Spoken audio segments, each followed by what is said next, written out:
অর্থ কষ্টে ভুগছেন? তবে আজই বাড়িতে রাখুন এই গাছ। বহু করে ঢুকবে টাকা। কোন গাছ জানুন।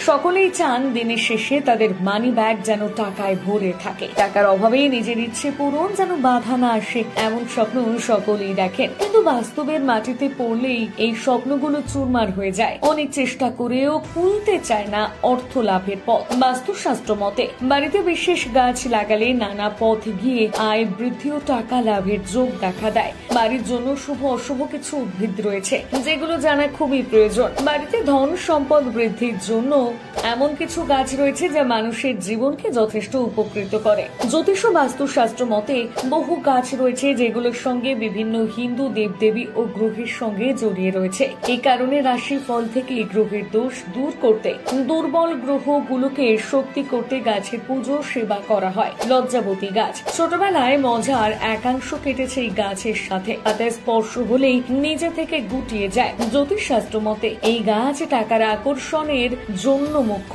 লজ্জাবতী গাছ লাগালে শনিদেব প্রসন্ন হন দ্রুত। সমস্ত ঝামেলা দূর করে দেন নিমেষের মধ্যে। এছাড়াও এই গাছ লাগালে দেবী লক্ষ্মীও প্রসন্ন হন।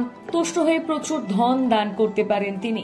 ঘরে এই গাছ লাগিয়ে প্রতিদিন পুজো করলে অর্থের অভাব হয় না। চুম্বকের মতন অর্থকে আকর্ষণ করে এবং ঘরের সম্পদ বৃদ্ধিতে গুরুত্বপূর্ণ ভূমিকা পালন করে। বাড়িতে লজ্জাবতী গাছ থাকলে শনিদেব স্বয়ং আশীর্বাদ বর্ষণ করেন। বাস্তুশাস্ত্র অনুসারে ঘরে এই গাছ লাগালে ভাগ্যের পরিবর্তন হয়। শনির কৃপা একজন দরিদ্র ব্যক্তিও কোটিপতি হয়ে থাকেন। আবার শনির কুদৃষ্টিতে একজন ধনকুবের কাঙালে পরিণত হতে পারে। তাই শনির আশীর্বাদ পেতে বাড়িতে স্বামী গাছ লাগানো খুব দরকার। যে রাশির জাতকদের ওপর শনিরা সাড়ে সাতি বা ধাইয়া দশা প্রভাব রয়েছে সেই সব জাতকদের বাড়িতে অবশ্যই এই গাছ পুঁততে পারেন। শনিবার লজ্জাবতী চারা গাছ লাগাতে পারেন, তবে কোথায় লাগাবেন? বাস্তুশাস্ত্র অনুসারে ঘরে এই গাছ রাখায় সবচেয়ে উপযুক্ত জায়গা হলো বাড়ির প্রধান দরজা বা প্রবেশদ্বার। লজ্জাবতী গাছ এমন ভাবে লাগাতে হবে যাতে বাড়ি থেকে বের হওয়ার সময় এই গাছটি আপনার ডান পাশে থাকে। এছাড়াও বাড়ির ছাদে, বারান্দায়, বাড়ির দক্ষিণ দিকে, পূর্ব বা উত্তর পূর্ব কোণেও